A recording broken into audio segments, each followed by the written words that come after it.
And you're happy? Ate giving you food? Huh? You happy? Ate is giving you food?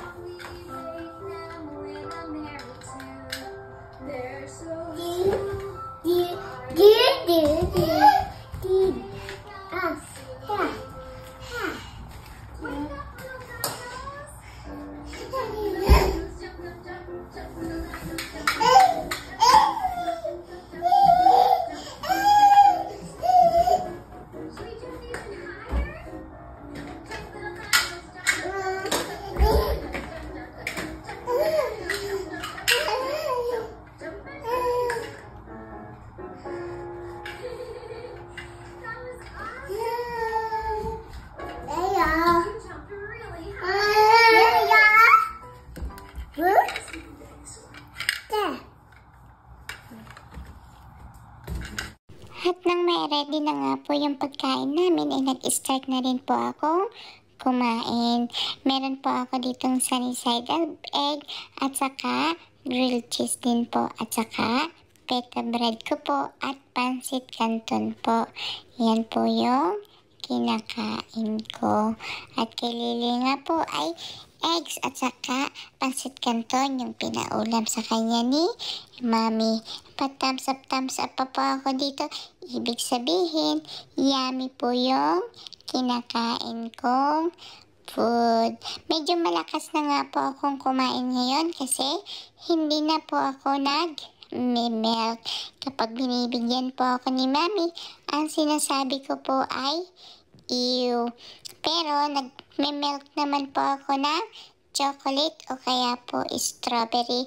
Pero kapag color white po, ayaw ko po talaga. Sanay na po talaga ako kumain mag-isa. Kaya ang ginagawa na lang po ni Mami ay minsan sinusubuan niya po si Lily. Pero ang madalas po ay ibinibidyo na lang po niya ang mga ginagawa ko. Favorite ko nga rin po ang ganyang luto ng itlog. At pagkatapos nga po ay tinimplahan ako ni Mami ng hot chocolate dito. Yummy naman po. Pero mas madami pa po yung nilaro ko kaysa nainom ko po.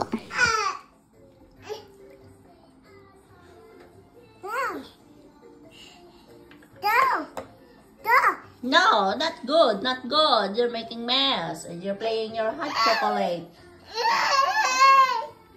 No. Not good. At siya na nga po, sa dami ko pong kulit ay napagalitan na nga po ako ni Mami. Kaya nagtago po ako dito sa ilalim ng lamesa para kunwari ay nagtatampo po ako. Pero pinibidyo niya pa rin po pala ako. At dumating na nga rin po si daddy ko.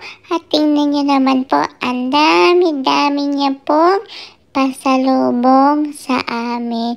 Hindi na po siya magkandadala. O, diba po? Thank you, daddy, sa masarap na pagkain na pasalubong mo sa amin. Meron nga pala ditong mooncake kasi paborito ni Mami to. Inaabangan niya po ito kapag festival na. Kaya tuwing September ay dapat may pasalubong kang ganito kay Mami. At bumili na rin po siya ng siopaw para sa kanya. At syempre para din po sa akin. Kasi kami lang dalawang kumakain yan. At meron din po dito mochi. O, diba po? Enjoy na enjoy si Mami sa kanyang pa-mooncake ni Daddy. At pagsapit nga po ng gabi, ayan, naglalaro na naman kami ni Lily dito. Dito na lang po muna kami nag-i-stay sa sala kasi natutulog na po si Daddy sa kwarto kasi maaga po siyang nagigising. Umaakit na lang po kami doon kapag nakatulog na si Lily. Kasi si Lily lang po yung medyo makulit. Pero pag ako naman po ay gising, ay tahimik lang naman po akong nagse-cellphone sa bed ko. Kaya Walang problema po. Si daddy po kasi ay maagang nagigising, pero kami naman po ay umaga na nagigising. Baka nga po minsan ay tanghali na rin, kaya dito na lang po kami nag-i-stay muna sa sala. At yan nga po, sobrang kulit na kulit pa ni Lily habang nanonood na nitong lullaby ay hindi pa rin po siya inaantok. Yun lang po. Bye-bye!